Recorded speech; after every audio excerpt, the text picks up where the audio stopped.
నమస్కారం. వార్తా 9 news morning bulletin కు స్వాగతం. ముందుగా హెడ్లైన్స్ చూద్దాం. రైతు ఆశీర్వాద సభ ఏర్పాట్లను పరిశీలించిన పొంగులేటి. ఖమ్మంలో రైతు ఆశీర్వాద సభ. సీఎం రేవంత్ సభకు అన్ని ఏర్పాట్లు, రైతులకు ఎలాంటి ఇబ్బందులు లేకుండా చర్యలు, భద్రత, వేదిక, పార్కింగ్ ఏర్పాట్లపై ఆదేశాలు.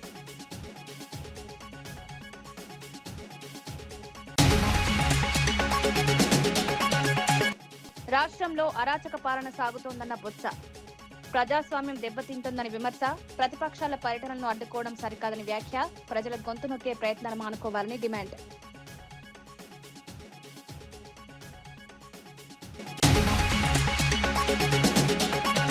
దామగుండం భూములపై కేటీఆర్ విమర్శలు. నేవీ రాడార్ కోసం అడవులు అప్పగించడంపై అభ్యంతరం. పర్యావరణాన్ని కాపాడాలని డిమాండ్. మూసి పుట్టిన ప్రాంతాన్ని రక్షించాలని విజ్ఞప్తి. భూముల కేటాయింపును పునఃసమీక్షించాలని డిమాండ్.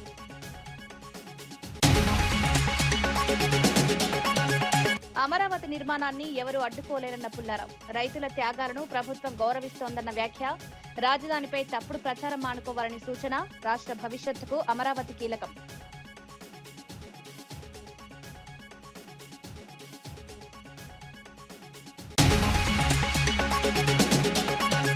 పీవీ పరిపాలనను కొనియాడిన సిపిఐ నేత నారాయణ. ఆర్థిక సంస్కరణ దిశగా ప్రశంస. ప్రజాస్వామ్య విలువలు కాపాడాలని పిలుపు. పీవీ సేవలను ప్రతి తరం గుర్తుంచుకోవాలని సూచన. తెలంగాణ రెవెన్యూ, గృహ నిర్మాణ, సమాచార శాఖల మంత్రి పొంగులేటి శ్రీనివాసరెడ్డి ఖమ్మం జిల్లా చింతకాని మండలం జగన్నాథపురం గ్రామంలో ఈ నెల 30న నిర్వహించనున్న రైతు ఆశీర్వాద సభ ఏర్పాట్లను పరిశీలించారు. ఈ సభకు ముఖ్యమంత్రి రేవంత్ రెడ్డి ముఖ్య అతిథిగా హాజరు కానున్నారు. సభ ప్రాంగణం, వేదిక, పార్కింగ్, భద్రత, తాగునీరు, విద్యుత్, ప్రజలకు కల్పించాల్సిన సౌకర్యాలపై అధికారులకు మంత్రి పలు సూచనలు చేశారు. కార్యక్రమానికి వచ్చే రైతులకు ఎలాంటి ఇబ్బందులు కలగకుండా అన్ని ఏర్పాట్లు పగడ్బందీగా పూర్తి చేయాలని ఆదేశించారు. ఈ పర్యటనలో పలువురు ఎమ్మెల్యేలు, ప్రజాప్రతినిధులు, జిల్లా కలెక్టర్, పోలీస్ కమిషనర్, వివిధ శాఖల అధికారులు పాల్గొన్నారు. లేకుంటే కేంద్రంలో 3 పర్యాయాల అధికారంలో ఉన్న కేంద్ర ప్రభుత్వం ఈ రాష్ట్ర ప్రభుత్వం మీద, ఈ రాష్ట్ర ప్రభుత్వంలో పనిచేస్తున్న ముఖ్యుల మీద ఏవైతే అవాక్కులు చవాకులు పేలుతున్నారో అది వారి ఓటమికి నిదర్శనంగా కనిపిస్తుంది. వారి పట్ల ప్రజలు ఆకర్షితులు కావడం లేదు అని చెప్పడానికి అంతకంటే పెద్ద నిదర్శనం ఏమీ అవసరం లేదు. ఈ జిల్లాకు వచ్చి కానీ వివిధ జిల్లాలకు పోయినప్పుడు ఆనాటి మంత్రులుగా ఎలగబెట్టిన వారు, 10 సంవత్సరాల్లో ఎలగబెట్టిన వారు కానీ వారు అధికారంలో ఉన్నప్పుడు రైతుల కష్టాలు గ్రహించకుండా ఇదే ఖమ్మం పట్టణంలో రైతులకి నడి రోడ్డు మీద సంఖ్యలో తీసుకెళ్లిన సందర్భాన్ని వాళ్ళు విస్మరించి రైతుల పట్ల ఈనాడు ముసల కన్నీరు ఏదైతే కారుస్తున్నారో, రైతుల పట్ల వాళ్ళకి ఏదైతే ప్రేమ ఉందని కపట నాటకం ఆడుతూ చూపిస్తున్నారో, మాట్లాడుతున్నారో అది ప్రతిదీ రైతులు గమనిస్తున్నారు. అంతెందుకు, ఉదాహరణకి కని విని ఎరగిన రీతిలో మొన్న ధాన్యం పండింది. రాష్ట్ర వ్యాప్తంగా ధాన్యం పండితే ఊహించని రీతిలో ఆ భగవంతుడి దీవెనలతో రైతుల కష్టాలతో ధాన్యం పండితే ప్రతి గింజని కొంటామని చెప్పి ఈ కేబినెట్, గౌరవ ముఖ్యమంత్రి రేవంత్ రెడ్డి గారి నాయకత్వంలో నిర్ణయం తీసుకున్న తర్వాత తడిచిన ధాన్యం కొంటామని చెప్పి కొన్న ప్రభుత్వం, కొనటమే కాకుండా కొన్న వారం రోజుల్లోనే వాళ్ళ ఖాతాలో డబ్బులు జమ చేసిన ప్రభుత్వం ఈ ప్రభుత్వం. ఈ ధాన్యం ఏదో రైతులకు వాళ్ళేదో ప్రేమ ఉన్నట్లు, మా ప్రభుత్వానికి రైతుల పట్ల అవగాహనే లేనట్లు వారు మాట్లాడిన తీరు చూసి ఆనాడు ఈనాడు రాష్ట్ర వ్యాప్తంగా ఏదైతే ధాన్యం సేకరించామో ఒక్క గింజ కూడా వదిలిపెట్టకుండా కొంటామని చెప్పాం. అన్న ప్రకారం కొని చూపించాం. అది ప్రజా ప్రభుత్వం, పేదవాడికి అండగా ఉండే ప్రభుత్వం. ఇది గొర్రెల ప్రభుత్వంగా మీరు తీసుకున్న నిర్ణయాలు, మీరు చేపట్టిన కార్యక్రమాలు, సంక్షేమ కార్యక్రమాల్లో రాజకీయ లబ్ధి కోసం మీరు మాట్లాడిన తీరు. వైఎస్ఆర్సీపీ సీనియర్ నేత బొత్స సత్యనారాయణ రాష్ట్రంలో అరాచక పాలన కొనసాగుతోందని ఆరోపించారు. రాష్ట్రంలో అడవి రాజ్యం నెలకొన్నట్లు పరిస్థితులున్నాయని విమర్శించారు. ఒకవైపు అభివృద్ధి గురించి ప్రభుత్వం గొప్పలు చెప్పుకుంటూ మరోవైపు ప్రతిపక్షాల పట్ల భయపడుతోందని ప్రశ్నించారు. ప్రజల సమస్యలు తెలుసుకునేందుకు ప్రతిపక్షాలు క్షేత్రస్థాయిలోకి వెళ్తే అడ్డుకోవడం ప్రజాస్వామ్యానికి విరుద్ధమన్నారు. చట్టాన్ని చేతుల్లోకి తీసుకుని హింసకు పాల్పడడం సరికాదని సూచించారు. ప్రజల గొంతును అణచివేసే ప్రయత్నాలు మానుకోవాలని ప్రభుత్వాన్ని కోరారు. రోజు ఒకటంపుడు ఉపన్యాసాల్లో రోజు పత్రికల్లోనూ ఎక్కడికి వెళ్ళినా సరే చంద్రబాబు నాయుడు గారు ఎక్కడికి వెళ్ళినా మాట్లాడుతున్నారు కదా. ఇంత అభివృద్ధి జరిగింది, అంత అభివృద్ధి జరిగింది, ఎంత కార్యక్రమాలు జరిగాయని. మరి మీకెందుకు బెరుకు? వెళ్తారు, వెళ్ళి చూసి వస్తారు. అక్కడ జరిగిన కార్యక్రమాన్ని ప్రజలు చెప్పిన విన్నపాన్ని వింటారు.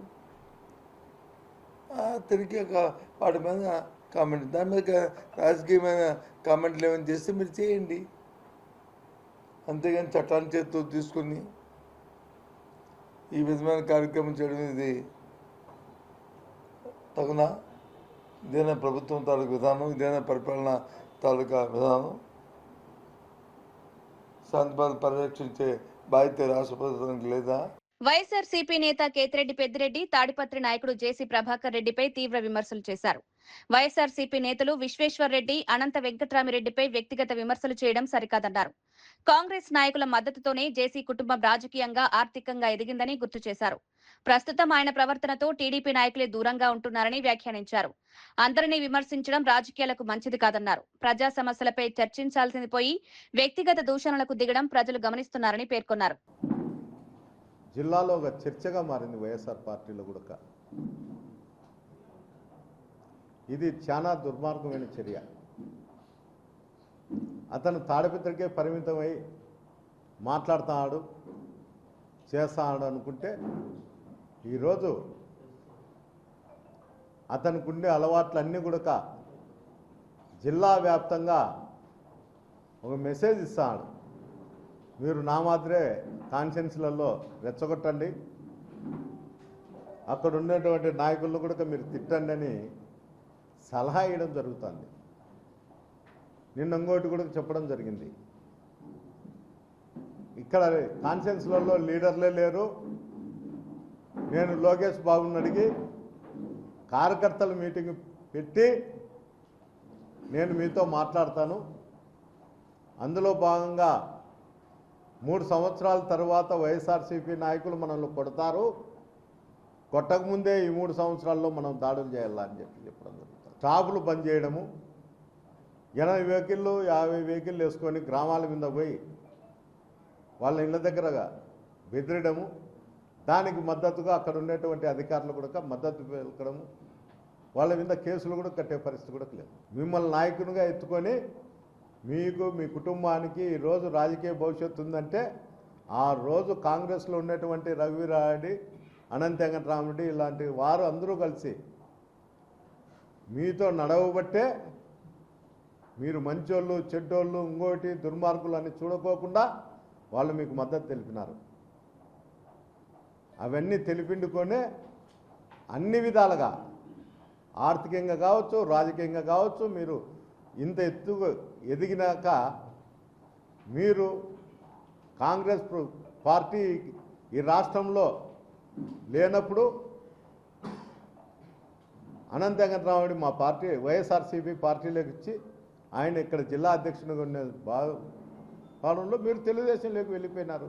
దానికి ఎవరు బాధ్యులు? అక్కడికి పోయినాక మీ నడవడికలు సరిగ్గా లేక, మీ ఆలోచనలు సరిగ్గా లేక తెలుగుదేశం పార్టీ నాయకులు కూడా మిమ్మల్ని కోఆపరేట్ చేయలేకున్నారు. చేస్తే నువ్వు అందరినీ కూడా తిడతావు, తెలుగుదేశం వాళ్ళని విడిచిపెట్టావు, వైఎస్ఆర్సీపీ వాళ్ళని విడిచిపెట్టావు, నీకు పలుకుతే మంచోళ్ళు లేకపోతే చెడ్డోళ్ళు. మాజీ మంత్రి టీడీపీ ఎమ్మెల్యే ప్రత్తిపాటి పుల్లారావు అమరావతి రాజధానిపై వైఎస్ఆర్సీపీ అధినేత జగన్ కుట్రలు చేస్తున్నారని ఆరోపించారు. రాజధానిలో అలజడి సృష్టించి రైతుల మధ్య విభేదాలు పెంచేందుకు ప్రయత్నిస్తున్నారని విమర్శించారు. అమరావతి నిర్మాణాన్ని ఎట్టి పరిస్థితుల్లోనూ అడ్డుకోలేరని స్పష్టం చేశారు. రాజధాని అభివృద్ధి రాష్ట్ర భవిష్యత్తుకు కీలకమన్నారు.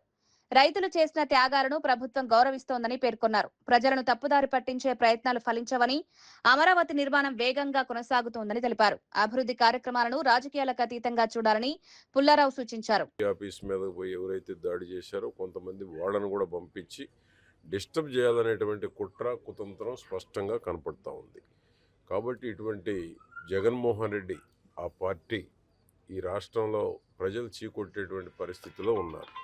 కాబట్టి ఇప్పుడైనా అమరావతి రైతులు ఏ విధంగా వాళ్ళ గో బ్యాక్ అని చెప్పారు, మావిగన్ అనేటువంటి కాకుండా అమరావతికి జిందాబాద్ అంటేనే రమ్మంటున్నారు. జగన్మోహన్ రెడ్డి ఇప్పుడైనా జ్ఞానోదయం కలిగి అమరావతి రాజధాని అని ప్రకటిస్తే గౌరవం ఉంటుంది. లేకపోతే ఆ పార్టీని జగన్మోహన్ రెడ్డిని కూడా నామరూపాలు లేకుండా ప్రజలు సిద్ధంగా ఉన్నారు చేయటానికి కూడా. ఏపీ మంత్రి కొండపల్లి శ్రీనివాస్ గత ప్రభుత్వంపై విమర్శలు చేస్తూ అమరావతి రాజధాని విషయంలో తప్పుడు ప్రచారాలు జరిగాయన్నారు. 3 రాజధానుల పేరుతో గందరగోళం సృష్టించి రైతులను ఇబ్బందులకు గురిచేశారని ఆరోపించారు. ప్రభుత్వాలు మారినా అభివృద్ధి పనులు ఆగకూడదని, దీర్ఘకాలిక ప్రణాళికతో ముందుకు సాగాలని సూచించారు. ప్రజాధనం, ప్రజా ప్రయోజనాలను దృష్టిలో ఉంచుకుని ప్రాజెక్టులను పూర్తి చేయడం ప్రతి ప్రభుత్వ బాధ్యత అని పేర్కొన్నారు. అమరావతి అభివృద్ధి రాష్ట్ర సమగ్ర ప్రగతికి కీలకమని చెప్పారు. రాజధానిని అవమానించారు. రాజధాని కోసం భూములు ఇచ్చినట్టు రైతులను అవమానపరిచేలాగా అవమానపరిచారు. 3 రాజధానులు అన్నారు. అమరావతి రాజధానికి తగదని చెప్పడం జరిగింది. వాటర్ వచ్చేస్తుందని చెప్పారు, మునిగిపోద్దని చెప్పారు. మళ్ళీ చాలా విధాలుగా రాష్ట్రంలో అమరావతిని కేంద్రంగా తేద్దాం అనుకున్న ప్రయత్నాన్ని పూర్తిగా నీరుగార్చారు. మొన్న మావిగాని అన్నారు, రాజధాని మావిగాని అన్నారు. అంతకుముందేమో 3 రాజధానులు అన్నారు. విశాఖపట్నం కేంద్రం అన్నారు. అంటే ప్రజల్ని కన్ఫ్యూజ్ చేస్తున్నారా, లేకపోతే వాళ్ళు కన్ఫ్యూజ్ అయిపోతున్నారా అనేది కొంచెం బాధాకరం. ఎందుకంటే ఈరోజు ఒక దీర్ఘకాలమైనటువంటి ప్లాన్ ఉండదు. వాళ్ళ ఫాదరే ఉన్నారు వైఎస్ఆర్ గారు. అప్పుడు గౌరవ ముఖ్యమంత్రి గారు 2005 నుంచి 2024 1995 నుంచి 2004 వరకు కూడా ఆయన చేసినటువంటి ప్లాన్ అంతా కూడా ఆయన కంటిన్యూ చేయబట్టే ఈరోజు హైదరాబాద్ ఈ నగరం అయింది. ప్రభుత్వ ఆలోచనల్ని, ప్రభుత్వం తీసుకున్న నిర్ణయాల్ని స్వాగతిస్తూ నెక్స్ట్ కంటిన్యూ చేయాలి. అంతేగాని విధ్వంస పాలన, గత గవర్నమెంట్లో చేసిన పనులన్నీ కూడా ఇప్పుడు ఆపేస్తాననే ఆలోచన జగన్ చేస్తే ఈరోజు గౌరవ ముఖ్యమంత్రి గారు పూర్వం 14-19 చేయడం కాదు, 19-24లో మొదలుపెట్టిన పనులన్నీ కూడా దాన్ని కూడా కంటిన్యూ చేస్తూ స్వాగతిస్తున్నారు. BRS working president KTR Damagundam navy radar station కోసం వికారాబాద్ అడవులను అప్పగించడంపై కాంగ్రెస్, బీజేపీలపై తీవ్ర విమర్శలు చేశారు. గతంలో 12 లక్షల చెట్లు నరికి రాడార్ స్టేషన్ నిర్మించేందుకు చేసిన ప్రతిపాదనను కేసీఆర్ తిరస్కరించారని గుర్తు చేశారు. అయితే ఇప్పుడు కేంద్రం ఒత్తిడితో 2900 ఎకరాల భూమిని రాష్ట్ర ప్రభుత్వం అప్పగించిందని ఆరోపించారు. మూసీ నది పుట్టిన ప్రాంతంలోని అడవులను నాశనం చేసి మరోవైపు మూసీ సుందరీకరణ పేరుతో ప్రచారం చేయడం విరుద్ధమన్నారు. పర్యావరణాన్ని కాపాడాల్సిన ప్రభుత్వాలే అడవులను నాశనం చేస్తున్నాయని విమర్శించారు. భవిష్యత్ తరాల ప్రయోజనాలను దృష్టిలో పెట్టుకుని ఈ నిర్ణయాన్ని ప్రభుత్వం పునఃసమీక్షించాలని కేటీఆర్ డిమాండ్ చేశారు. గాలితోనే ఇక్కడ ఈ గాలి మంచిదని చెప్పి ఇక్కడికి మరి టీబీ వైద్యాలయం కూడా ఇక్కడ పెట్టినరో అట్లాంటి వికారాబాద్ లో 12 లక్షల చెట్లు కొట్టేస్తామంటే కేసీఆర్ గారు ఒప్పుకోలే. నేను అన్నాడు, ఇయ్యలే. కానీ ఈరోజు దామగుండం రాడార్ కేంద్రం కోసం కేంద్రం ఒక మాట అడగంగానే బడే బాయ్ ఏక్ బాత్ బోల్ దియే తో छोटे भाई मान गए, दे दिए देने के बाद क्या हुआ? अभी ఒక్క మాట అనగానే రేవంత్ రెడ్డికి మోడీ అంటే భయం. ఎందుకు భయం? మీకు ఎరికే. ఏమైనా గట్టిగా అంటే ఆయన తీసుకుపోయి లోపలేస్తాడు, బెయిల్ మీద ఉన్నాడు, బెయిల్ క్యాన్సిల్ అవుతుంది అని భయం ఆయన భయం. ఆయన పుసుకున్న మొత్తం 2000 ఎకరాలు అప్పజెప్పి 2900 ఎకరాలు అలా లక్షల చెట్లు కొట్టేస్తున్నారు. ఇక్కడి పర్యావరణ ప్రేమికులు, ఇక్కడ ఉండే స్థానిక నాయకులు మరి వాళ్ళంతా కూడా కొట్లాడుతూ ఉన్నారు, చెప్తా ఉన్నారు, అయ్యా ఇది మంచి పని కాదు, భవిష్యత్ తరాలకు నష్టమవుతుందంటే వినిపించుకుంటోడు లేడు. మూసీ ప్రక్షాళన చేస్తాడట, మూసీని బాగు చేస్తా అంటోడు. మూసీ పుట్టిన కాడ, మూసీ జన్మస్థలంలో 12 లక్షల చెట్లు కొట్టేస్తాడు ఎవడన్నా తెలివి ఉన్నోడు? భవిష్యత్ తరాల మీద ఆలోచన ఉన్నోడు చేసే పనైనా ఆలోచించండి. నది పుట్టిన కాడ మూసీని ఇక్కడ సంపేసి కిందికి పోయి సుందరీకరిస్తా అంటే అది కమిషన్ల కోసం మాత్రమే అన్న విషయం మనకు తెలియదా? ఆలోచించండి. ఇంకొక మాట కూడా నేను అంటా ఉన్నా, ఇందులో పాపం ఒక్క కాంగ్రెస్దే కాదు, బీజేపీది కూడా ఉన్నది. బీజేపీ, కాంగ్రెస్ ఇద్దరు కలిసి ఇవాళ మూసీకి ఉరివేసే ప్రయత్నం, మీ వికారాబాద్ అడవులకు ఉరేసే ప్రయత్నం చేస్తా ఉన్నారు. తప్పకుండా ఈ విషయం కూడా మీరు ఆలోచించాలని చెప్పి నేను కోరుతా ఉన్నా. భారత మాజీ ప్రధాని పివి నరసింహారావు పాలనపై సిపిఐ జాతీయ కార్యదర్శి కె నారాయణ ప్రశంసలు కురిపించారు. పివి నరసింహారావు పరిపాలన రామలక్ష్మణుల ధర్మపాలనను తలపించిందని పేర్కొన్నారు. దేశాన్ని ఆర్థిక సంస్కరణల దిశగా నడిపించిన గొప్ప నాయకుడిగా పివిని అభివర్ణించారు. అయితే ప్రస్తుతం దేశంలో కొనసాగుతున్న పాలన దుర్యోధన, దుశ్శాసనుల రాజ్యాన్ని గుర్తు చేస్తోందని తీవ్ర విమర్శలు చేశారు. ప్రజాస్వామ్య విలువలను పరిరక్షించే నాయకత్వం అవసరమన్నారు. ప్రజల ప్రయోజనాలను కాపాడే పరిపాలన మాత్రమే దేశ అభివృద్ధికి దోహదపడుతుందని నారాయణ పేర్కొన్నారు. సివి నరసింహారావు సేవలను ప్రతితరం గుర్తుంచుకోవాలని సూచించారు. సెంటర్కి వెళ్ళిన తర్వాత ఆయన మన ప్రధానమంత్రి అయ్యాడు. అంటే ఈనాడు దుశ్శాసనుడు దుర్యోధనుడు పరిపాలనలాగా ఆనాడు కృష్ణార్జున పరిపాలన వచ్చింది. పివి నరసింహారావు, మన్మోహన్ సింగ్ ప్రధానమంత్రి, ఫైనాన్స్ మినిస్టర్గా. భారతదేశంలో ఆనాడు తీసుకున్న నిర్ణయాలు కొంత విభేదాలు ఉండేది, మాకు కూడా విభేదాలు ఉన్నాయి. అయితే ఆయన సక్రమంగా అర్థం చేసుకున్నాను, మేము కూడా ఫెయిల్ అయ్యే నాకు డౌట్ ఉంది. ఎందుకంటే ప్రపంచం అంతా మారుతున్న తరుణంలో ఈ సరళీకరణ, ప్రైవేట్ ఎల్పిజి పెట్టినప్పుడు దాన్ని తీవ్రంగా వ్యతిరేకించాం. అయితే ప్రాబ్లం ఏంది, రాను రాను రాను అదే ఇంప్లిమెంట్ అయిపోవచ్చింది. అలాంటి మేము కూడా చూడాల్సింది ఏంటంటే సంస్కరణలో ఏది బెటరు ఏది కాదు దాన్ని సూక్ష్మంగా పరిశీలించి ఆ ప్రకారం ఉంటే ఆచరణ ఉంటే కొంచెం బాగుండేదేమో. చివరికి అది పూర్తిగా మనం వ్యతిరేకించిన వల్ల దాని ప్రజానీకరణలోకి సరిగా పోలేకపోయింది, నెగిటివ్ భావం పోయింది. ఇప్పుడు చూసేటంటే ఈనాడు దుర్యోధనుడు దుశ్శాసనలాగా పరిపాలన సాగించే క్రమంలో పివి నరసింహ గారిని పరిశీలించినప్పుడు ఆయన ఈ దేశానికి, ఆర్థిక వ్యవస్థకి, ఒక నిబద్ధతకి, వెలసిన వ్యక్తిత్వానికి ఆయన అర్థం పట్టేటివాడిగా చూస్తున్నాం. వారి జయంతి సందర్భంగా శుభాకాంక్షలు తెలియజేస్తూ ఆనాడు తీసుకున్న నిర్ణయాన్ని సమీక్షించుకోవాలి, భవిష్యత్తు జరిగేదాన్ని దృష్టిలో పెట్టుకోవాలి. ఇలాంటి దుశ్శాసన పర్వాలని పరిపాలించేటువంటి అవకాశం ఇవ్వకూడదు. ఆ ప్రకారం పోరాటం సాగించాల్సిన అవసరం మన అందరిపైన ఉందని చెప్పని పివి నరసింహారావు గారి జయంతి సందర్భంగా విజ్ఞప్తి చేస్తాం. కేంద్ర మంత్రి జి కిషన్ రెడ్డి హైదరాబాద్ లో ప్రధాని నరేంద్ర మోదీ మన్ కీ బాత్ కార్యక్రమాన్ని వీక్షించిన అనంతరం మీడియాతో మాట్లాడారు. దేశాభివృద్ధికి అవసరమైన అంశాలపై ప్రధాని మోదీ నిరంతరం ప్రజలకు మార్గనిర్దేశం చేస్తున్నారని కొనియాడారు. స్వచ్ఛత, పర్యావరణ పరిరక్షణ, ఆవిష్కరణలు, ప్రజా భాగస్వామ్యం వంటి అంశాలపై మోదీ ప్రత్యేక దృష్టి సారిస్తున్నారని తెలిపారు. ప్రజల్లో దేశభక్తి, సామాజిక బాధ్యత పెంపొందించడంలో మన్ కీ బాత్ కార్యక్రమం కీలక పాత్ర పోషిస్తోందన్నారు. కేంద్ర ప్రభుత్వం చేపడుతున్న అభివృద్ధి కార్యక్రమాలకు ప్రజల సహకారం అవసరమని పేర్కొన్నారు. దేశ నిర్మాణంలో ప్రతి పౌరుడు భాగస్వామి కావాలని కిషన్ రెడ్డి పిలుపునిచ్చారు.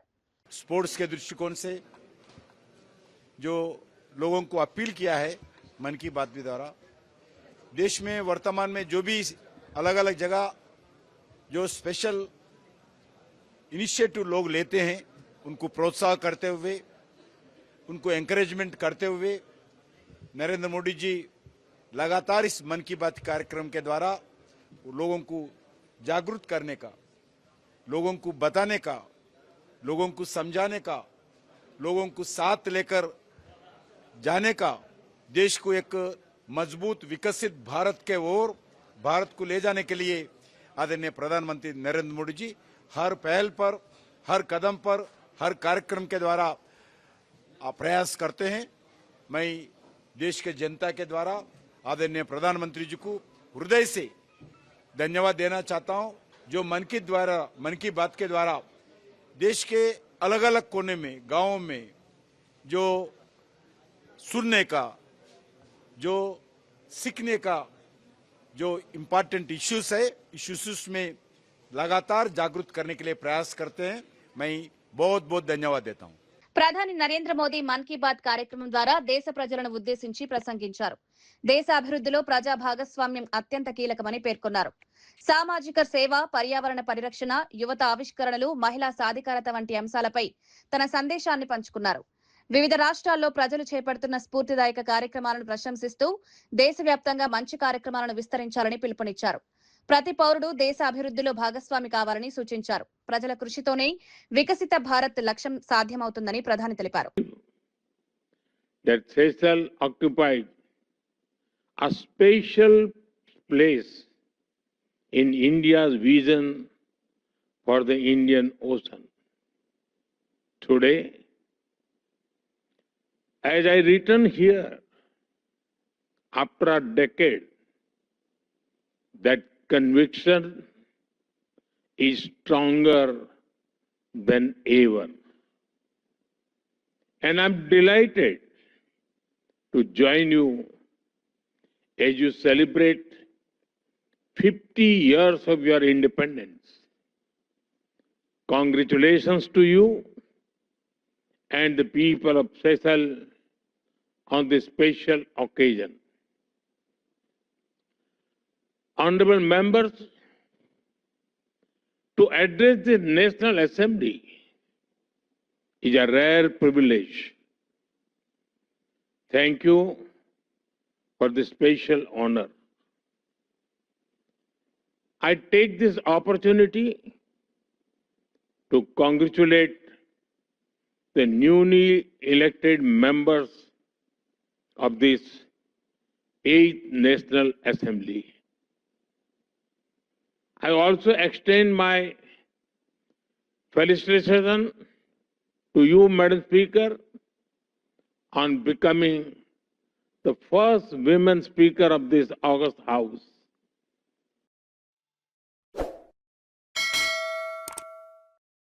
కావలిలో గిరిజన మహిళలపై జరిగిన దాడిని వైఎస్ఆర్సీపీ నాయకురాలు కాకాని పూజిత తీవ్రంగా ఖండించారు. తన కుమారుడు ప్రేమించిన యువతి కారణంగా ఒక మహిళపై దాడి చేసి వివస్త్రను చేయడం అత్యంత అమానుషమన్నారు. ఘటన జరిగి వారం రోజులు గడిచినా పోలీసులు కేసు నమోదు చేయకపోవడం దారుణమని విమర్శించారు. నిందితులు తమ వెనుక ప్రభుత్వం ఉందనే ధైర్యంతో మహిళలపై దౌర్జన్యాలకు పాల్పడుతున్నారని ఆరోపించారు. బాధిత కుటుంబానికి వెంటనే న్యాయం చేయాలని డిమాండ్ చేశారు. మహిళా భద్రతను కాపాడాల్సిన బాధ్యత ప్రభుత్వంపై ఉందని పేర్కొన్నారు. ఎస్టీ మహిళ పీట్ల సుకుమారి, ఆమె భర్త రఫీ చనిపోయారు పాపం అనారోగ్యంతో. ఒంటరి మహిళ, గిరిజన మహిళ, పిల్లలతో ఉంటుంది. వాళ్ళ కొడుకు వాళ్ళ అమ్మాయిని ప్రేమించారన్న నెపంతో ఒక గుంపుగా వచ్చి ఆ గిరిజన మహిళ మీద అటాక్ చేయడము, ఆ గిరిజన మహిళని వివస్త్రాలను చేసి ఇంత అన్యాయంగా, ఎంత అమానుషంగా, అసలు ఒక ఆడ మనిషి ఆత్మగౌరవాన్ని అవమానించినట్టు కాదా మీరు? అంటే ఈ రోజు వరకు అఘాయిత్యాలు, అత్యాచారాలు జరుగుతున్నాయి. ఈ రోజు చూస్తే మేము మీ ఆత్మగౌరవాన్ని కూడా దెబ్బతీస్తాము, మిమ్మల్ని అవమానిస్తాము, మహిళల్ని అవమానిస్తాము, మాకేమి మా వెనకాల ఏముంది, కూటమి నాయకుల భరోసా ఉంది, మేము కావాలనుకుంది చేయగలుగుతున్నాము అనేటువంటి లెక్కలేనితనము, అహంకారమే కదా. ఈరోజు మీకు ఏదన్నా ఇబ్బంది ఉంది, పోలీస్ స్టేషన్లు ఎందుకు ఉన్నాయి? అసలు పోలీస్ స్టేషన్ మొత్తం టీడీపీ నాయకులు ఎట్లా చెప్తే అట్లా జరుగుతున్నాయి. ఈరోజు టీడీపీ నాయకులు గుంపు వెళ్ళి ఒక మహిళ మీద ఈ రకంగా దాడి చేస్తే, ఇంత అమానుషంగా ప్రవర్తిస్తే, 19వ తేదీ కేసు జరిగితే 26వ తేదీ దాకా కేసు కట్టలేదండి. ఇన్సిడెంట్ జరిగింది 19 శుక్రవారం, మళ్ళీ 26వ తేదీ దాకా కేసు కట్టలేదు. ఏమంటే దానికి సంబంధించినటువంటి వాళ్ళు టీడీపీ నాయకులు లేకపోతే కూటమి ప్రభుత్వానికి సంబంధించిన వాళ్ళు కాబట్టి ఆ కేసు కట్టలేదు. ఎఫ్ఐఆర్ చూడండి నీట్గా, 26వ తేదీ ఎఫ్ఐఆర్, ఇన్సిడెంట్ 19 జరిగితే దానికి సంబంధించి ఎవరెవరు చేశారు అంటే నిందితుల పేర్లు షర్మిల, సిరాజ్, కమల్, బీబీజాను, మల్లిక, ఇబ్రహీం అంటే అక్కడ కౌన్సిలర్. దానికి సంబంధించి ఆ ఇబ్రహీం అనేటువంటి వ్యక్తి ఎమ్మెల్యేతో ఉండే ఫోటోలు ఉన్నాయి, ఎమ్మెల్యేతో తిరుగుతున్నారనేటువంటి ఇది ఉంది. దానికి మేమందరం కూడా వత్తాసు పలుకుతున్నారు పోలీసులు. ఏ రకంగా పోలీసులు వీళ్ళకి సపోర్ట్ చేస్తున్నారని అంటే కేసులకి కౌంటర్ కేసు, అంటే ఆ పిల్లవాడి మీద, అంటే బాధితుడి మీద, ఆ పిల్లవాడు దెబ్బలు తిన్నటువంటి పిల్లవాడు, దెబ్బలు తిన్నటువంటి ఫ్యామిలీ మీద, ఆ పిల్లవాడి మీద ఒక కేసు.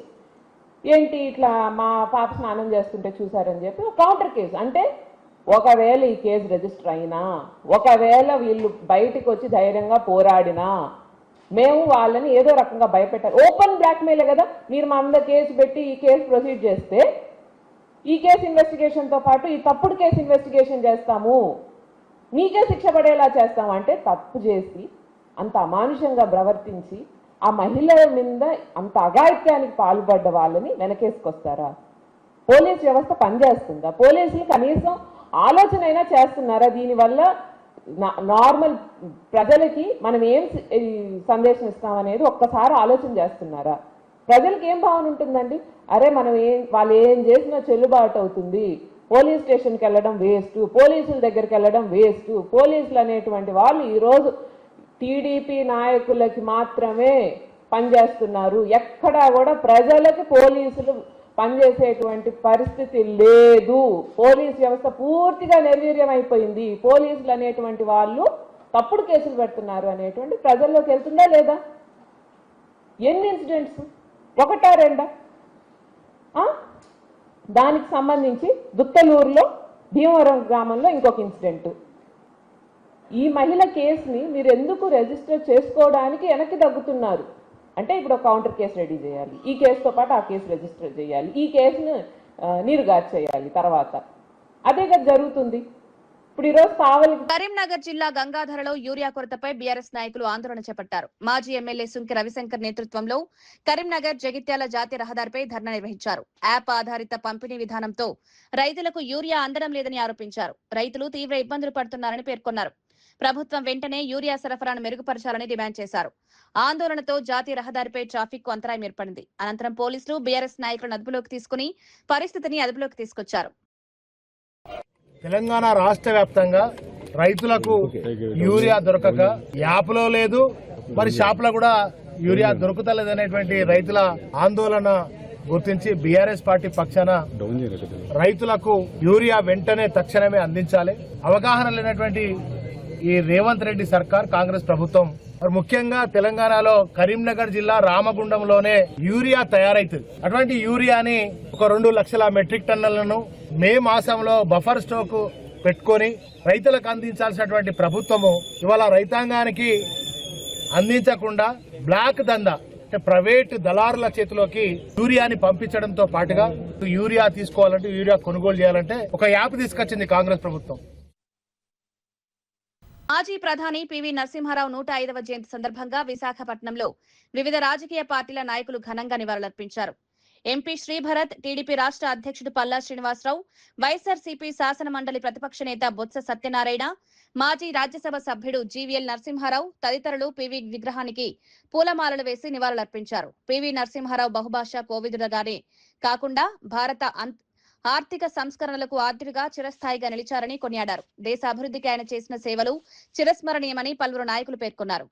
బ్రాహ్మణ్ వెల్ఫేర్ సొసైటీని అప్రిషియేట్ చేయాలి. Is pride of the nation. And దాని తర్వాత తెలుగు సొసైటీ ఒక సోషలిజం, కమ్యూనిజం రూట్ లో వెళ్ళిన దేశాన్ని ఇవాళ ప్రపంచవ్యాప్తంగా ఒక అగ్రదేశంగా మనం ఇవాళ ఉన్నాము అంటే దానికి ఆయన వేసిన పునాది. చాలా సంతోషంగా ఉందండి. ఈ రోజు మన ఆర్థిక పరిస్థితి, ఈ సంస్కరణలు కానీ, గ్లోబలైజేషన్ కానీ, ప్రైవేటైజేషన్ కానీ ఆయన వేసినటువంటి బీజమే.